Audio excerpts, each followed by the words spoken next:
Buenos días, hermanos. Si queréis, mientras los niños terminan de salir, podéis buscar en Primera de Pedro, capítulo 5.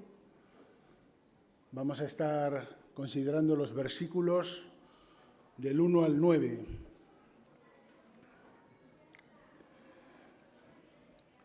Y como veis, ya queda poquito para que terminemos la primera epístola de Pedro y continuemos luego con la segunda epístola. Pero primero vamos a terminar esta epístola. Primera de Pedro, capítulo 5, vamos a leer los 9 primeros versículos. Dice así Pedro: ruego a los ancianos que están entre vosotros, yo anciano también con ellos y testigo de los padecimientos de Cristo, que soy también participante de la gloria que será revelada. Apacentad la grey de Dios que está entre vosotros, cuidando de ella no por fuerza, sino voluntariamente, no por ganancia deshonesta, sino con ánimo pronto, no como teniendo señorío sobre los que están a vuestro cuidado, sino siendo ejemplos de la grey. Y cuando aparezca el príncipe de los pastores, vosotros recibiréis la corona incorruptible de gloria. Igualmente, jóvenes, estad sujetos a los ancianos, y todos sumisos unos a otros, revestidos de humildad, porque Dios resiste a los soberbios y da gracia a los humildes. Humillaos, pues, bajo la poderosa mano de Dios, para que Él os exalte cuando fuere tiempo, echando toda vuestra ansiedad sobre Él, porque Él tiene cuidado de vosotros. Sed sobrios y velad, porque vuestro adversario, el diablo, como león rugiente, anda alrededor buscando a quien devorar, al cual resistid firmes en la fe, sabiendo que los mismos padecimientos se van cumpliendo en vuestros hermanos en todo el mundo. Como recordaréis, el contexto de esta epístola es una epístola que está dirigida a creyentes que han tenido que huir de Jerusalén, creyentes que se encuentran dispersos, la mayoría por la zona de Asia, la actual Turquía, fuera de sus hogares, fuera de sus raíces, fuera de sus familias, dejando todo atrás, pasando por situaciones muy adversas, muy difíciles. Está dirigida a creyentes que están sufriendo y cuya fe está siendo puesta a prueba, y a una prueba dura, a una prueba difícil. Creyentes que en algunas ocasiones se pueden estar preguntando, ¿dónde está Dios? Creyentes que se pueden estar cuestionando, ¿acaso Cristo cuida de su iglesia? ¿Está Dios cuidando de nosotros? Bueno, el pasaje que tenemos hoy, quiero plantearlo con ese tema central. Cristo cuida de su iglesia. Así que estamos ante un texto que habla de más cosas que requisitos o cualidades para los ancianos de la iglesia y para los pastores. Habla algo más de la relación que hay entre ellos y los jóvenes, sino que está hablando del diseño de Dios para cuidar de su iglesia, para que ésta cumpla con el propósito santo que el Señor nos ha encargado. Una iglesia que ha sido rescatada por la sangre de Cristo y que por lo tanto tiene un valor incalculable para Dios. Por eso Cristo cuida y nunca va a dejar de cuidar a su iglesia. Y lo primero que quiero que veáis conmigo es que Cristo cuida de su iglesia por medio de ancianos fieles. Y sabéis, quiero recalcar esto de fieles. Por el hecho de ser anciano de una iglesia, uno no tiene incorporada la fidelidad como si fuera un elemento de serie y que no es sospechoso y que siempre lo aplica. La fidelidad al Señor es una batalla continua que el anciano debe perseguir presentándose habitualmente delante del Señor para ser escrutado no solo en su servicio, sino también en su vida personal.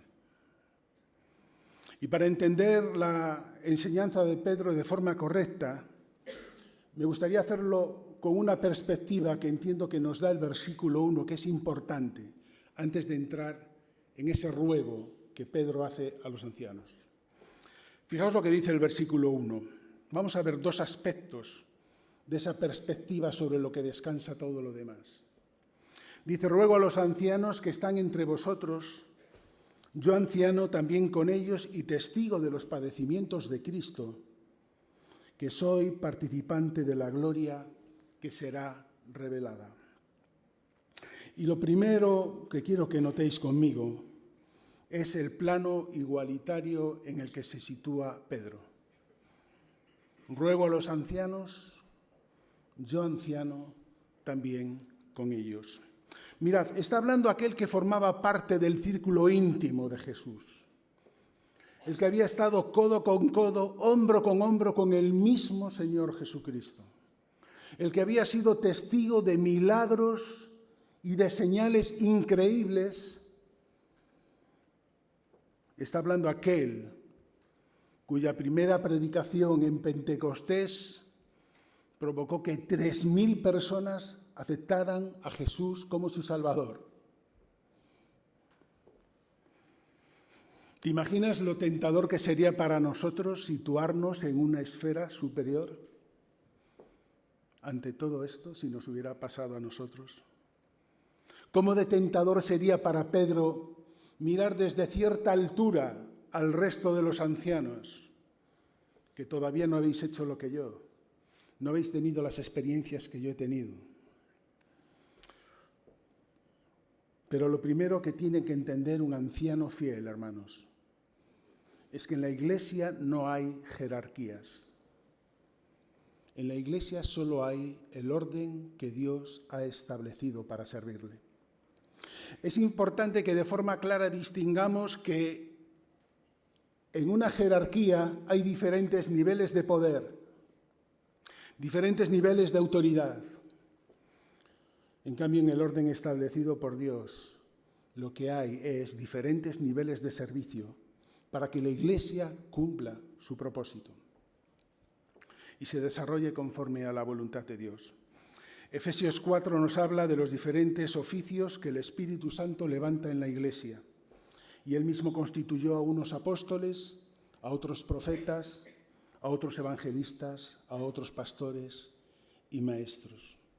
Pero Pedro dice: yo, anciano, también con ellos. No alude a su apostolado, al menos de una forma explícita. No destaca su autoridad y el privilegio de haber convivido con Cristo, sino que se sitúa en un plano de igualdad con los siervos que están sirviendo en otras iglesias. Porque ser anciano de una iglesia es un servicio, con cometidos específicos, con responsabilidades delante de Dios específicas, pero es un servicio.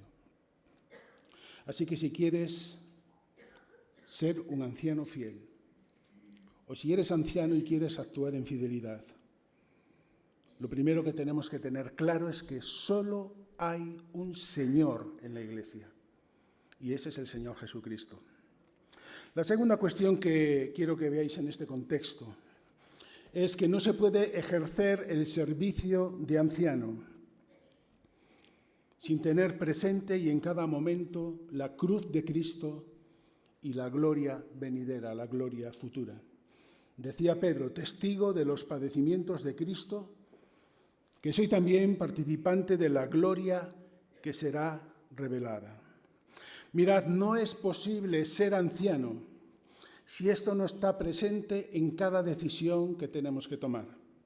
si esto no forma parte de cada conversación que mantenemos dentro del consejo, si esto no forma parte de cada conversación pastoral que tenemos con nuestros hermanos, en cada actividad que desarrollamos, en cada ministerio. La cruz de Cristo nos recuerda en primer lugar que nosotros también somos pecadores, que seguimos necesitando de la misericordia de Dios, porque seguimos pecando. La cruz nos revela que el liderazgo en la Iglesia no es dominación, sino que se trata de entrega. Nos recuerda que Cristo pastoreó muriendo. Nos recuerda que Cristo lideró obedeciendo. Nos recuerda que Cristo ganó perdiendo. Pedro escribe a una iglesia perseguida, a una iglesia que está sufriendo. Por tanto, si eres anciano o si algún día el Señor te llama a este servicio, no debe sorprenderte el coste personal del ministerio, porque el servicio fiel te garantizo que a veces puede traer rechazo. Puede suponer un desgaste personal, incluso familiar. El cuidar de los que sufren conlleva sufrir con ellos. Pero cuando tienes presente la cruz, tu mente cada vez es más y más dominada por la mente de Cristo. Y entonces entiendes perfectamente pasajes como el que encontramos en Hebreos 12:2, que por el gozo puesto delante de él, sufrió la cruz, menospreciando el oprobio. Pero además, tener presente la cruz de Cristo en cada momento nos hace ver a nuestros hermanos de forma diferente. Incluso aquellos a los que no les gusto demasiado, aquellos que nos plantean más problemas, que mantienen más oposición. Tener clara la cruz de Cristo nos hace recordar que incluso ellos son hermanos por los cuales Cristo ha derramado su sangre.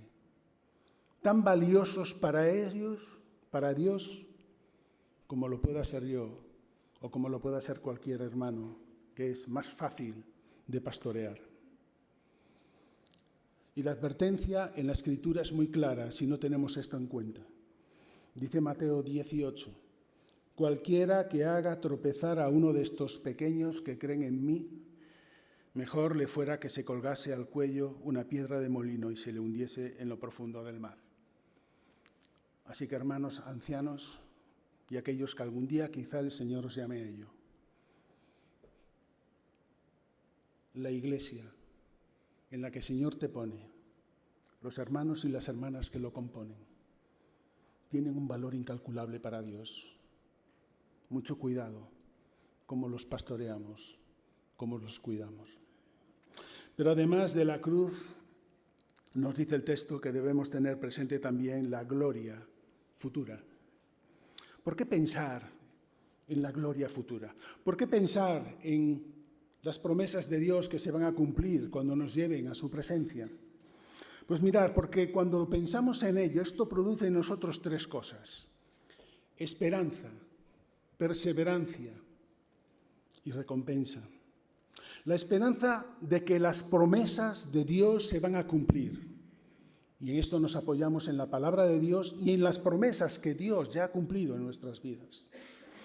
Perseverancia para poder seguir sirviéndole en la fe a pesar de las dificultades, a pesar a veces de la incomprensión de la congregación, a pesar a veces de las zancadillas que Satanás también nos pueda plantear.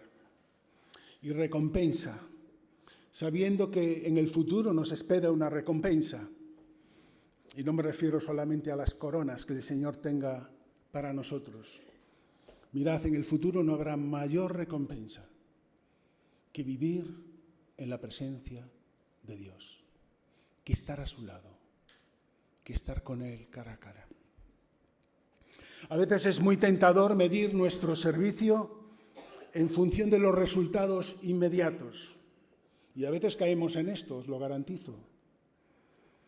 si gustamos o no gustamos a los demás, si están todas las sillas ocupadas en los cultos.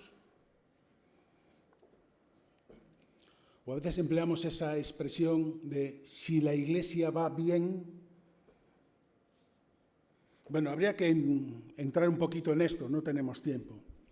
Pero tendríamos que preguntarnos si lo que para nosotros es que la iglesia va bien coincide con lo que para Dios es que la iglesia va bien. Porque a lo mejor a veces no coincide. Pero a veces nos dejamos llevar por estas situaciones. Pero el anciano fiel debe pensar en la gloria venidera, en que Dios conoce las intenciones de nuestros corazones, conoce las acciones y las decisiones que tomamos. Y sabes, Cristo nos recompensa el éxito. No recompensa el éxito tal y como nosotros lo entendemos. Lo que recompensa a Cristo es la fidelidad y la consagración de cada uno de nosotros. Así que puedes tener una iglesia que estén todas las sillas ocupadas, pero lo único que estás pensando es en tu propia gloria. Y puedes tener una iglesia en la que tengas 2 o 3 hermanos, pero vives completamente consagrado y fiel al Señor. Y una vez que tenemos esto claro, este contexto de tener siempre presente la cruz de Cristo y tener siempre presente la gloria futura, dice el texto: apacentad la grey de Dios que está entre vosotros, cuidando de ella no por fuerza, sino voluntariamente, no por ganancia deshonesta, sino con ánimo pronto, no como teniendo señorío sobre los que están a vuestro cuidado, sino siendo ejemplos para la grey. Y cuando aparezca el príncipe de los pastores, vosotros recibiréis la corona incorruptible de gloria. Y lo primero que quiero que notéis es que el apóstol Pedro menciona esos 2 verbos, apacentar y cuidar. Y esto quiere decir que el cuidado que tiene que hacer un anciano fiel sobre la congregación es un cuidado que va más allá del cuidado fundamental de los miembros. Tiene que ver con un cuidado integral, con la supervisión de la vida espiritual de los hermanos. Y esto va más allá de la simple administración de las cosas que tenemos en la iglesia, o la programación de actividades, o la programación de cultos. Esto tiene que ver con la enseñanza, tiene que ver con la protección doctrinal, tiene que ver también con la disciplina y con la amonestación que a veces es necesaria y que es nuestra responsabilidad aplicarla. Tiene también que ver con la ayuda para el desarrollo de los dones de cada uno de vosotros. Tiene que ver también con el cuidado pastoral, no solamente cuando vienen las dificultades, sino también un cuidado pastoral preventivo. Pero sobre todo, hermanos, tiene que ver con mantener a la iglesia alineada con los planes de Dios, con los planes que Dios expresa en su palabra. No con una corriente doctrinal concreta, sino con la palabra de Dios, no olvidando nunca que esta congregación le pertenece a Dios, no a los ancianos. Pedro nos da algunas bases de cómo hacerlo, voluntariamente, sin ánimo de lucro deshonesto, con deseo de servir. Y si algún anciano ha perdido esto, es el momento de tomarse un descanso. Tienes que tener el deseo de servir a tu Señor, sin creerte que estás por encima de los demás y siendo ejemplo espiritual. Bueno, son conceptos que todos entendemos fácilmente, pero permitidme que me pare brevemente en este último, en ser ejemplo espiritual. Mirad, ser ejemplo espiritual no es ser perfecto, porque como bien sabéis, y sobre todo nuestras esposas saben, ninguno de vuestros ancianos es perfecto. Y si lo creías, te garantizo que estás muy equivocado. Somos pecadores, pecadores que necesitan quebrantarse delante de Dios, que necesitan ponerse a los pies de Cristo para pedir perdón, y mostrar un arrepentimiento genuino por nuestros pecados. Y cuando hablo de arrepentimiento, hablo del concepto de arrepentimiento. Muchas veces confundimos lamentar nuestro pecado con arrepentirnos de nuestro pecado. Y no es lo mismo. Por lo general nos lamentamos de nuestros pecados, de las consecuencias, del daño que producen. Pero lo que Dios quiere de nosotros es que nos arrepintamos, es que corramos en la dirección contraria de una forma clara y sin género de duda. Mirad, no siempre vamos a acertar en las decisiones que tomamos.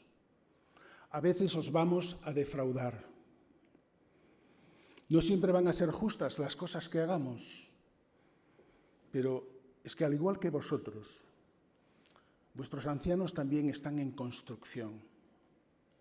Vuestros ancianos también necesitan que el Espíritu Santo siga trabajando en sus vidas, siga construyendo y siga haciendo que cada vez nos parezcamos más a la imagen de Cristo. No somos obras acabadas, somos obras incompletas, en las que a veces hay que derribar algún ladrillo que otro, porque no debe de estar ahí. Ser ejemplo espiritual es vivir una vida coherente con las demandas de Dios y la verdad que expresa el Evangelio de Jesucristo. Es vivir una vida de vigilancia sobre nuestro pecado, oponiéndonos de forma activa a que Él tome el control de nuestras vidas. Es pastorear a los demás, cumpliendo en primer lugar en mi vida lo que yo exijo a los demás. Es tener claro que las exigencias de la Biblia son primero para mí. Una vida que va a seguir teniendo fallos, que va a seguir teniendo errores, que va a seguir teniendo pecado. El propio Pedro sufrió esto en varias ocasiones.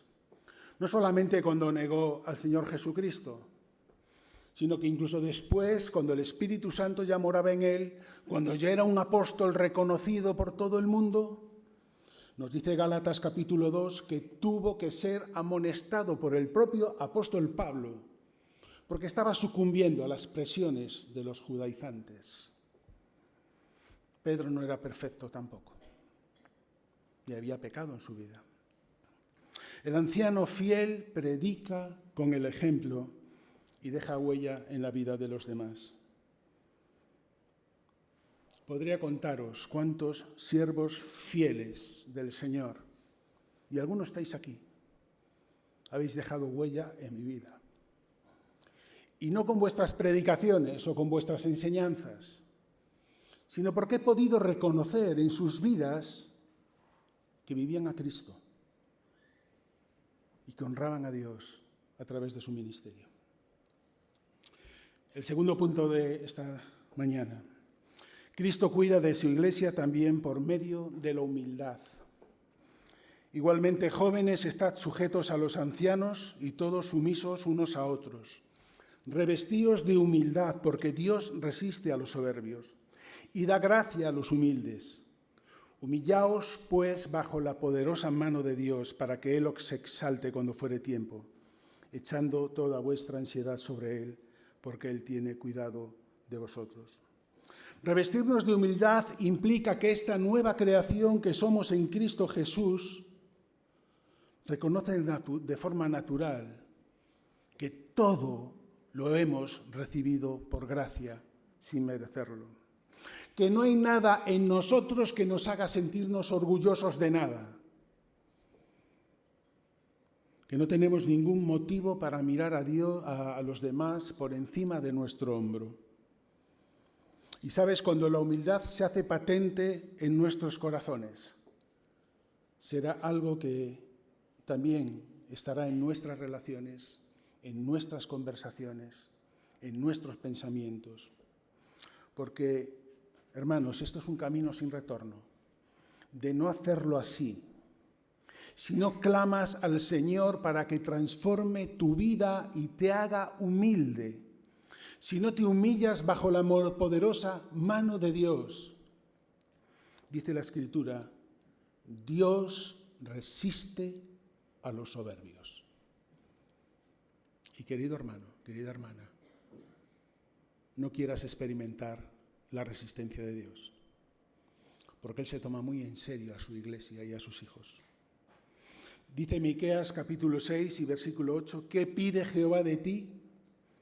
Y menciona solamente 3 cosas: hacer justicia, amar misericordia y humillarte ante tu Dios. Solo cuando aceptamos que Él es el soberano, que todo le pertenece a Él y que Él tiene todo el derecho para actuar sobre nuestras vidas como Él quiera, solo cuando nos humillamos cada día delante de Dios, podremos vivir revestidos de humildad. Y sabes, cuando haces esto, entonces experimentas el cuidado de Dios. Hemos leído, echando toda vuestra ansiedad sobre Él, porque Él tiene cuidado de vosotros. Y cuando Dios dice todo, quiere decir todo. Todo aquello que preocupa nuestra mente, todo aquello que nos quita el sueño, todo aquello que quebranta nuestra vida, que nos bloquea, el Señor quiere que lo deposites sobre Él. Mirad, nuestra naturaleza pecaminosa nos lleva a la autosuficiencia, a creer que nosotros podemos, a creer que nosotros lo podemos resolver, que yo puedo lidiar con esto. Pero, ¿sabes? La autosuficiencia es un nido de ansiedad, es un nido de preocupación. Por eso, hermano, no esperes. Hermana, no esperes. Descarga en el Señor toda la ansiedad, porque Él tiene cuidado de ti. El creyente debe aprender a vivir el privilegio de la humildad, el privilegio de decir, tengo en quién depositar mis problemas, tengo en quién depositar mis cargas, tengo en quién dejar la ansiedad, para no tener que seguir soportándola y pasar a estar esperanzado en las promesas de aquel que promete cuidar de mí. Dios quiere cuidar de ti. Por favor, déjate cuidar.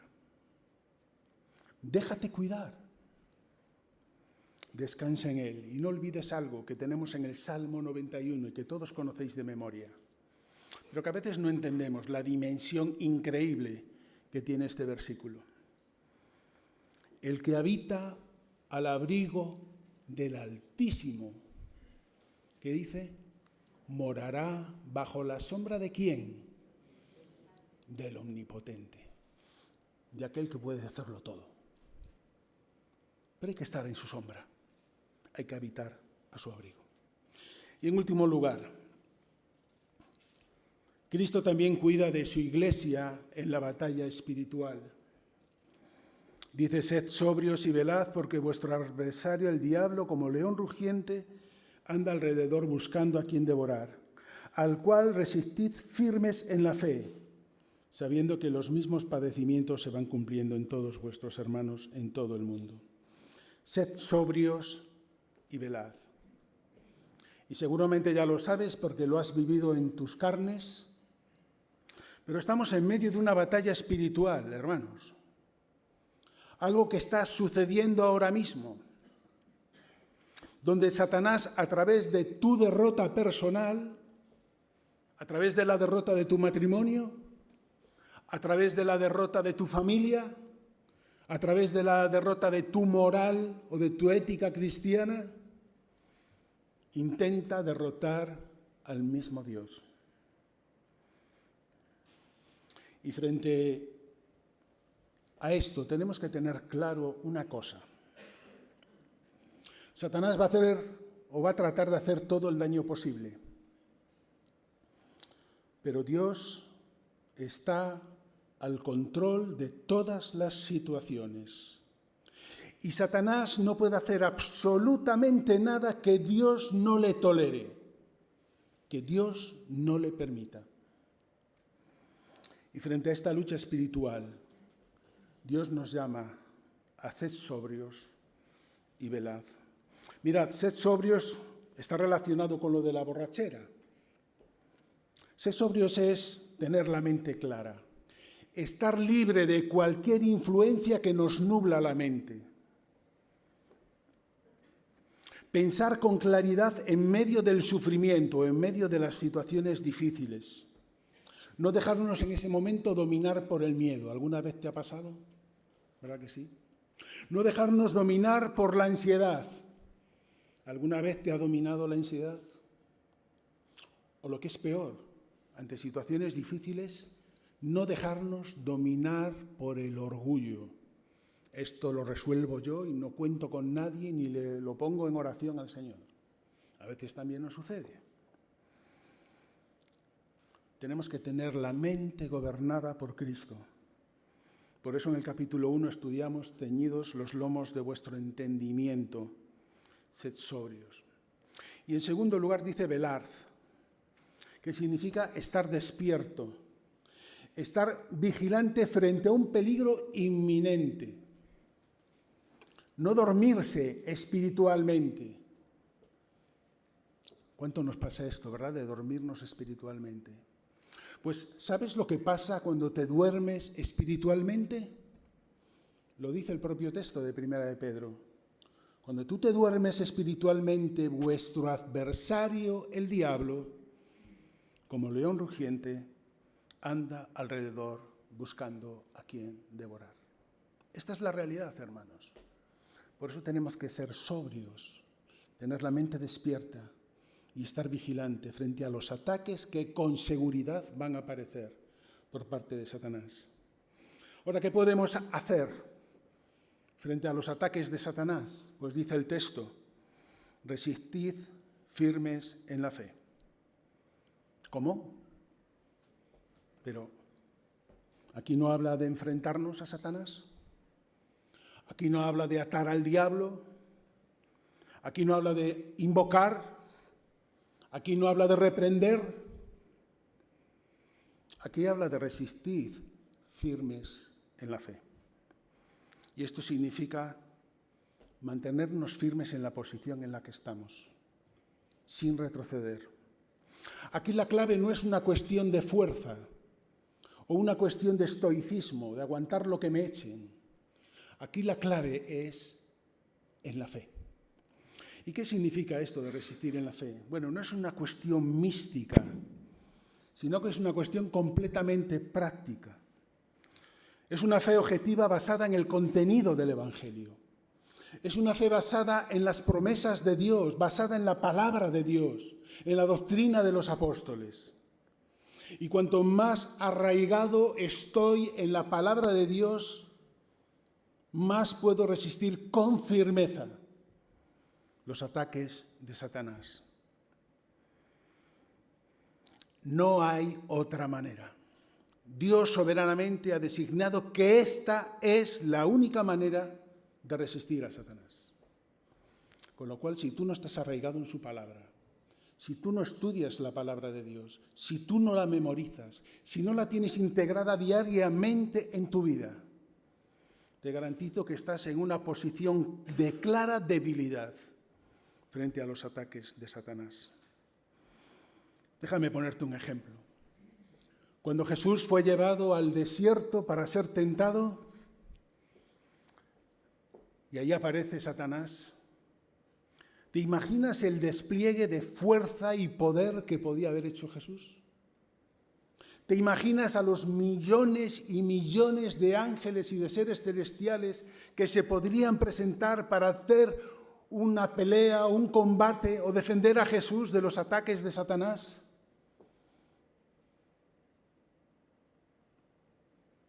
Una sola palabra de Jesús hubiera bastado para fulminar a Satanás. Pero ¿cómo respondió Jesús? ¿Cómo hizo frente Jesús a los ataques de Satanás? Pues lo hizo con dos palabras: escrito está.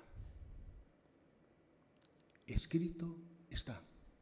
Y en cada una de las tentaciones que Satanás le va poniendo delante, Jesús le contesta: escrito está, y le recuerda la Escritura. Dios nos da su palabra para protegernos en esta guerra espiritual. Algo que no solo te pasa a ti, ¿verdad? ¿Has tenido alguna vez esta sensación de solo me pasan a mí las cosas? Yo muy a menudo me victimizo y me siento mal y digo, ¿por qué, Señor? Versículo 9. Sabiendo que los mismos padecimientos se van cumpliendo en vuestros hermanos en todo el mundo. Voy a terminar. Estamos, hermanos, inmersos en una batalla espiritual. En una batalla donde, créeme que Satanás tiene el firme convencimiento de destruir a la Iglesia. Y hay sobrados ejemplos a lo largo de la historia de la Iglesia. Y en la actualidad vemos casos más escandalosos de persecución hasta la muerte a creyentes por el mero hecho de reunirse para alabar a Dios. Está ocurriendo a día de hoy. Pero sabéis, hay un ganador ya, y ese es nuestro Dios. Pero mientras no termina esa batalla, Dios cuida de su Iglesia a través de ancianos fieles y del orden que Él ha establecido en la Iglesia. Dios cuida de su Iglesia ayudándonos a vivir en humildad, sometiéndonos los unos a los otros, siendo siervos los unos de los otros y humillándonos todo debajo de la mano poderosa de Dios. Pero también Dios cuida de su Iglesia dándonos su palabra. No hay mejor arma que arraigados en su palabra para resistir al diablo, para permanecer firme y para velar ante los ataques de Satanás. Quiero dejaros con un versículo que se encuentra en Isaías 41 y versículo 10. Y quiero que lo tomes como una promesa de Dios para ti y también para nuestra Iglesia. Porque si sufrimos ataques a nivel personal, no dudes que Dios también, o que Satanás también quiere atacar a esta congregación que es antes. No lo dudes. Y cuanto más enchufados estemos en la voluntad de Dios y en lo que Dios quiere para nosotros como Iglesia, los ataques cada vez serán más fuertes. Pero Isaías 41:10 dice lo siguiente: no temas,